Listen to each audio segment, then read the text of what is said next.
کیا بات کرتے، یہ تو آنے جانی۔ حضرت امام مالک بیٹھے تھے ہارون رشید کے پاس، سخت پیاس لگ گئی ہارون رشید کو، اتنی سخت گرمی پیاس، یہ روزہ کھول کے نا کوئی چیز نہ ہو، پانی ہو تھوڑا سا ٹھنڈا سادہ پانی، تو دل کرتا ہے سارے پی جائیں آج۔ حضرت مولا علی نے مثال دی ہے، شیر خدا نے، حضرت علی نے انوکھی بات کرتے، کہتے نا مجھے فلاں جان سے پیارا ہے، تو شیر تھے نا تو شیروں جیسی باتیں کرتے تھے۔ کسی نے پوچھا آپ کو نبی پاک صلی اللہ علیہ وسلم سے کتنا پیار ہے، تو فرمانے لگے سخت گرمی سخت پیاس میں جتنا بندے کو ٹھنڈے پانی سے پیار ہوتا ہے مجھے اس سے بھی بڑھ کے اپنے نبی سے پیار ہے صلی اللہ۔ ایسی مثال عطا فرمائی، لوگ وہیں کھڑے ہیں جان سے زیادہ پیارے، فرمایا نہیں، سخت گرمی میں سخت پیاس میں اتنا بندے کو ٹھنڈے پانی سے پیار ہوتا ہے مجھے اس سے زیادہ مصطفیٰ سے پیار ہے۔ یہ مولا علی کا فرمان ہے۔ ہارون رشید کو پیاس لگ گئی تو پانی کچھ دیر سے آیا تو تڑپنے لگا، پانی لاؤ، گلا خشک ہو گیا، گھنٹہ ہو گیا، شور کرنے لگا، جلال میں آ گیا، تڑپ، لاتے کیوں نہیں، جلدی کرو۔ جب بندہ گرمی میں آتا ہے نا باہر سے تو پانی دیر سے آیا نا تو دل کرتا ہے کہ وہ ہو سکتا ہے گھر میں کوئی بم بھی پھوڑ دے، پانی کو دیر سے آیا ہے، پہلے پانی۔ اس لیے سمجھدار خواتین باہر سے جب کوئی آتا ہے تو پہلے پانی لاتی ہیں، پانی پی لے جناب۔ تو ہارون رشید تڑپ رہا ہے، امام مالک قریب بیٹھے تھے، خادم کہنے لگا حضور ایک کنواں خشک ہو گیا ہے اور دوسرا آپ کی شایان شان نہیں، پانی صاف نہیں، تو تیسرے سے بندہ لینے گیا ہے، آ رہا ہے۔ بندہ تھوڑی دیر سے آیا تو ہارون رشید بڑا پریشان تھا۔ اب بات امام مالک کر رہے تھے تو وہ نہ توجہ اس کی پانی کی طرف تھی، پیالہ پانی کا اندر داخل ہوا تو ہارون رشید کا دل کرتا تھا کہ اڑ کے پانی کے قریب چلا جاؤ، لپک رہا تھا پانی کی طرف۔ جب پانی آیا اس کو پکڑایا تو امام مالک رحمت اللہ علیہ کہنے لگے بادشاہ ذرا ٹھہر جا، پی لے، نیا آ گیا نا اب تیرے قبضے میں ہے، ایک مسئلہ مجھے بتا لے پھر پانی پینا۔ ہارون رشید ایک رات پہلے نا بڑی باتیں کر رہا تھا کہ میں حکومت صحیح چلا رہا ہوں، میرے معاملات بڑے اچھے، اپنی حکومت کی تعریفیں ایک رات پہلے ہو رہی۔ اب جب پانی پینے لگا تو امام مالک اس کو رات والی بات پہ اسے سمجھانا چاہ رہے ہیں، فرمانے لگے بادشاہ رک جا، رک گیا۔ آپ فرمانے لگے اگر یہ پانی ملتا ہی نہ، پورے ملک میں نہ ملتا، پھر تجھے پتہ چلتا پوری دنیا میں نہیں۔ ذرا سوچیں آپ، اگر پانی خدا نہ خواستہ اگر پانی ملے ہی نہ، کہا نہ ملتا، پانی کو کوئی اہمیت تو نہیں نا ہم دیتے، نلکا کھلا ہے تو کھلا ہے، اور اگر ملے نہ تو ہماری بنیادی ضرورت ہے پانی، ایک قدم نہ لوگ چل سکے۔ کہا ہارون رشید اگر ملے ہی نہ اور اگر تجھے لینا پڑے ایک پیالہ پانی کا تو کیا دے کے لے گا؟ کہنے لگا میں اپنی آدھی سلطنت دے دوں گا، آدھی حکومت اور پانی کا پیالہ لے لوں گا۔ امام صاحب فرمانے لگے چل سمجھ میں آ گیا، پی لے پانی۔ اس نے پی لیا تو پیا اس طرح کہ پانی پیالہ منہ سے لگایا تو اتارا تب بھی جب ختم ہو گیا تو امام صاحب فرمانے لگے پی لیا کہ پی لیا؟ فرمانے لگے ایک مسئلہ اور بتا، اب اگر تو نے پانی پی لیا تیرا پیشاب بند ہو جائے، یہ پانی پینے کے بعد پھر پیشاب آنا بھی ضروری ہے، اگر بند ہو جائے تو پھر کیا دے گا؟ تو امام صاحب کی طرف غور سے دیکھنے، فرمانے لگے سوچ کے بتانا۔ کہنے لگا حضور آدھی سلطنت باقی کی بھی دے دوں گا۔ تو امام صاحب نے رومال اٹھایا کندھے پہ رکھا، چلنے لگے۔ کہاں جا رہے ہو؟ فرمانے لگے اس بادشاہ کے پاس کیا بیٹھنا جس کی پوری سلطنت کی قیمت پانی کا ایک پیالہ ہے، ایک پیالہ پانی کا اگر نہ ملے تو آدھی گئی اور پیشاب نہ آئے تو باقی بھی۔ کہنے لگے تو کس سلطنت کی باتیں کرتا ہے، کل من علیہا فان، ہر چیز۔ اب یقین کریں ہمارے پاس کو بندہ بیٹھ جائے نا تو ہم اسے ہلنے نہ دیں، ہم اسے کہیں تجھے پتہ ہی نہیں اصل بادشاہ میں ہی ہوں۔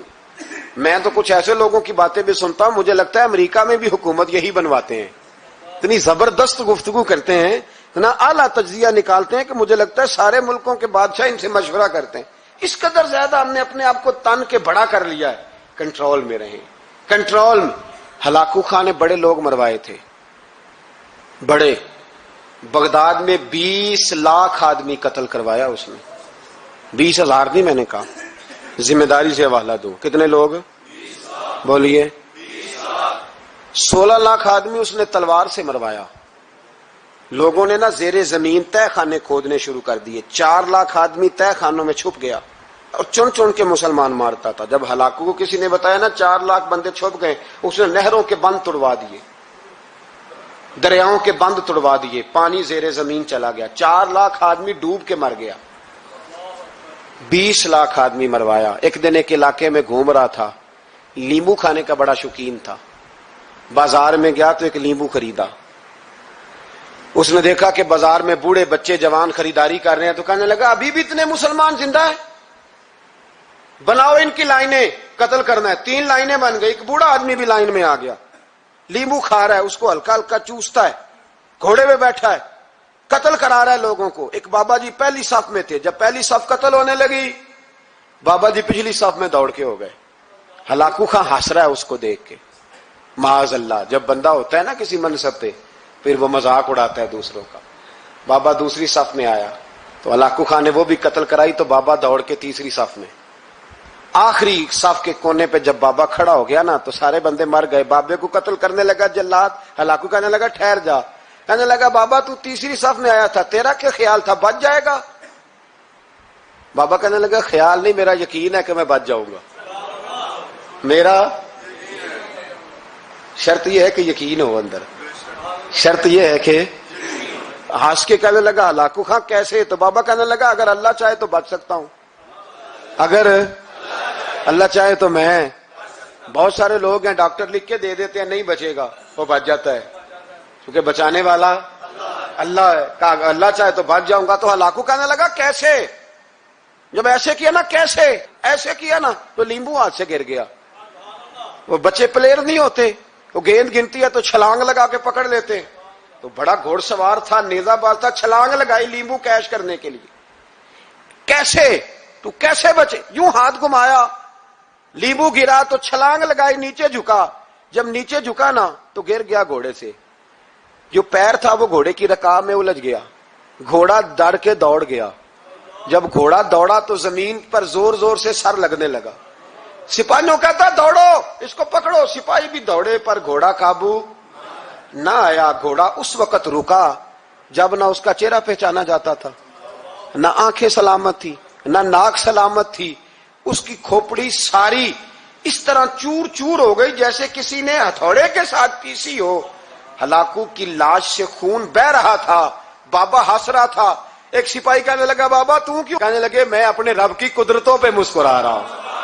کل من علیہ فان ویبقی وجہ ربک ذو الجلال والاکرام کا میں نے اسے سمجھایا تھا کہ بچانے والا بچا لیا کرتا ہے، تو اس نے مجھے۔